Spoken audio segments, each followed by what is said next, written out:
Avinash institute of education में आप सभी का स्वागत है। मैं हूं अविनाश मिश्रा।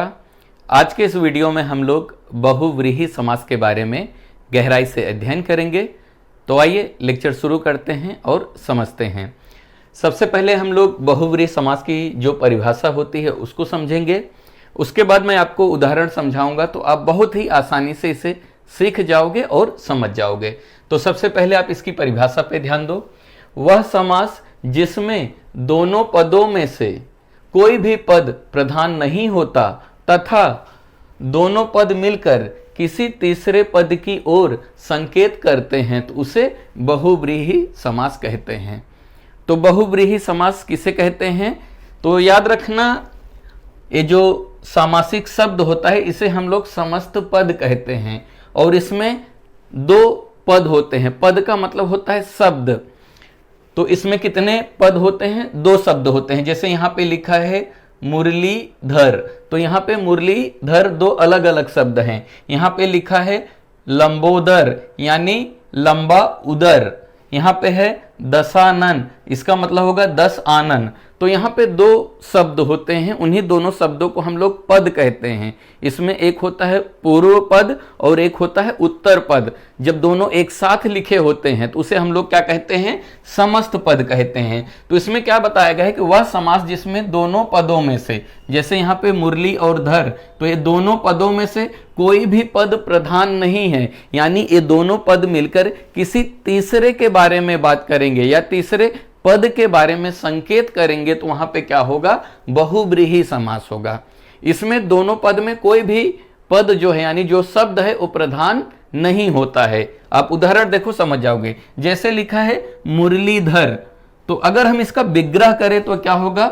मुरली को धारण करने वाला। मुरली को धारण करने वाले को हम लोग क्या बोलेंगे? मुरलीधर। तो मुरली को कौन धारण किया है? यानी भगवान श्री कृष्ण। तो मुरली को धारण करने वाले कौन है? श्री कृष्ण। तो यहां पे किसके बारे में बात हो रहा है? भगवान श्री कृष्ण के बारे में बात हो रहा है। भगवान श्री कृष्ण को हम लोग क्या कहते हैं? मुरलीधर कहते हैं। क्यों? क्योंकि उनके हाथ में क्या रहता है? बंसी रहता है, मुरली रहता है। समझ में आ गया? तो जब दोनों पद मिलकर किसी तीसरे पद की ओर संकेत करेंगे तो वहां पे क्या होगा? बहुव्रीहि समास होगा। इसमें ना तो पूर्व पद प्रधान होगा ना तो उत्तर पद प्रधान होगा, कोई भी पद प्रधान नहीं होगा।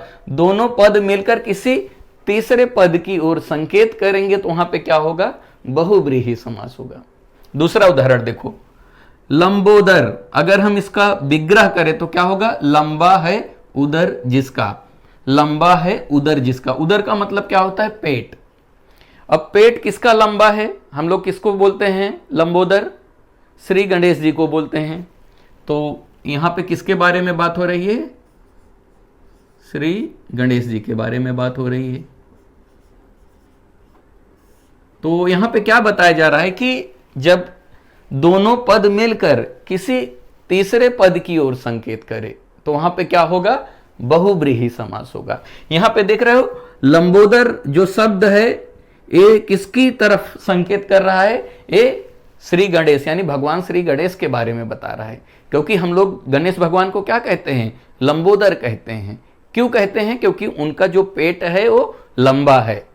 तो जब दोनों शब्द मिलकर किसी तीसरे शब्द के ओर संकेत करते हैं तो वहां पे क्या होता है? बहुव्रीहि समास होता है। तीसरा देखो, लिखा है दशानन। दशानन में एक है 10 और दूसरा है आनन। ये दो शब्द हैं 10 आनन, यानी 10 हैं आनन जिसके। आनन का मतलब क्या होता है? सिर। अब आप बताओ 10 सिर किसके हैं? 10 सिर किसके हैं? 10 सिर वाले कौन है रामायण में? रावण। तो किसके बारे में बात हो रहा है यहां पे? रावण के बारे में बात हो रहा है। तो रावण को हम लोग क्या कहते हैं? दशानन कहते हैं। तो ऐसा शब्द जो दोनों पद जो हैं प्रधान नहीं होते हैं, किसी तीसरे पद की ओर संकेत करेंगे। यहां पे क्या लिखा है? वह समास जिसमें दोनों पदों में से कोई भी पद प्रधान नहीं होता तथा दोनों पद मिलकर किसी तीसरे पद की ओर क्या करेंगे? संकेत करेंगे। तो वहां पे क्या हो जाएगा? बहुव्रीहि समास हो जाएगा। आप यहां पे देख रहे हो लिखा है 10, तो आप बोलोगे सर ये तो द्विगु समास हो जाएगा। तो समास को आसानी से कैसे समझें, कैसे पहचानें, इसके लिए आपको क्या करना है, सबसे पहले आप क्या करो, जितने भी समास के प्रकार हैं उसका आप अर्थ लिख लो और 20-20 उदाहरण लिख लो सभी प्रकार के, और उसको अच्छे से पढ़ो। आप यकीन मानिए समास में आपका एक भी सवाल गलत नहीं जाएगा। यहाँ पे पूरा जो मैटर है वो सिर्फ प्रैक्टिस का है। आप जितना ज़्यादा प्रैक्टिस करेंगे उतना ही आसानी से चीज़ों को पहचान पाओगे। जैसे आपने देखा रहेगा जो भेड़ पाल के रखते हैं उनके पास बहुत सारे भेड़ होते हैं, लेकिन फिर भी वो सभी भेड़ों को बड़े आराम से पहचान लेते हैं। ठीक वैसे ही आप क्या करो, आप इसकी परिभाषा लिखो और 20-20 उदाहरण लिखो और अच्छे से समझ लो। आप यकीन मानो आपका एक भी समास गलत नहीं जाएगा, क्योंकि बिना प्रैक्टिस किए कुछ नहीं होगा।